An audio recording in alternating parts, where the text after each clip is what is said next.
ऐसी कहानी बताता हूं आपको जो मीटिंग में चर्चा के दौरान सुना तो मैं भी सन्न रह गया। ऐसी ऐसी खबरें आने लगी हैं, मैं आपको सच बता रहा हूं। अब ये खबर देखिएगा आपको लगेगा क्या हो रहा है। 3 आशिकों के साथ मिलकर पत्नी ने पति को मार डाला। सुनने में कितना अजीब लगता है। आजकल जैसी खबरें सामने आ रही है ना, कसम भगवान की उन्हें देखकर लगता है कि सब छोड़ छाड़ कर हिमालय चले जाना चाहिए। हाँ भाई, क्योंकि सिंपल और सादगी वाले प्यार से, इंग्लिश वाले में लव में जो बदलाव हो रहा है, उससे यही लग रहा है कि अभी इस गोले को छोड़ने का टाइम आ गया है। मतलब हद हो गई है। पहले लोग कहते थे एक दिल एक जान एक प्यार, फिर दौर आया एक सनम चाहिए आशिकी के लिए, लेकिन अब आशिकी के लिए एक नहीं 3-3 सनम की जरूरत पड़ रही है। क्या है पूरी खबर, आपको विस्तार से बताते हैं। देखिए, सबसे पहले स्क्रीन पर आप इस चेहरे को देख लीजिए ध्यान से, क्योंकि पूरी कहानी की मेन कैरेक्टर यही मैडम है। ध्यान से देखिए, हम भी देख लेते हैं। देखिए, अब जरा इस तस्वीर को भी देख लीजिए। पुलिस की गिरफ्त में ये जो 3 युवक दिख रहे हैं, ये तीनों अपराधी हैं। इन तीनों ने हत्या की है। अब इन तीनों ने किसकी हत्या की है, चलिए ये भी आपको बता देता हूं। खबर उत्तर प्रदेश के बागपत से, जहां एक महिला की शादी हो चुकी थी, उसका पति भी था और 3 आशिक थे।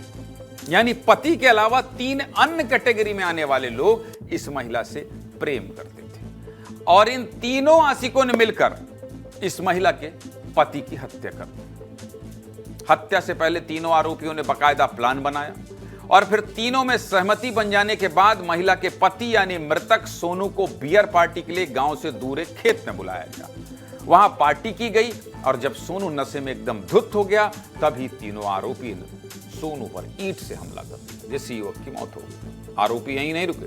आरोपियों ने इसके बाद ईंट से मृतक सोनू के सिर को कुचल दिया ताकि चेहरे की पहचान ना हो सके, और फिर शव को दूर गांव में फेंक दिया। सुबह जब गांव के लोग खेतों में पहुंचे तो उन्हें खून से लथपथ सोनू का शव मिला, जिससे पूरे इलाके में सनसनी फैल गई। पुलिस को सूचना दी गई। जांच के बाद पुलिस ने तीनों आरोपियों को गिरफ्तार कर लिया।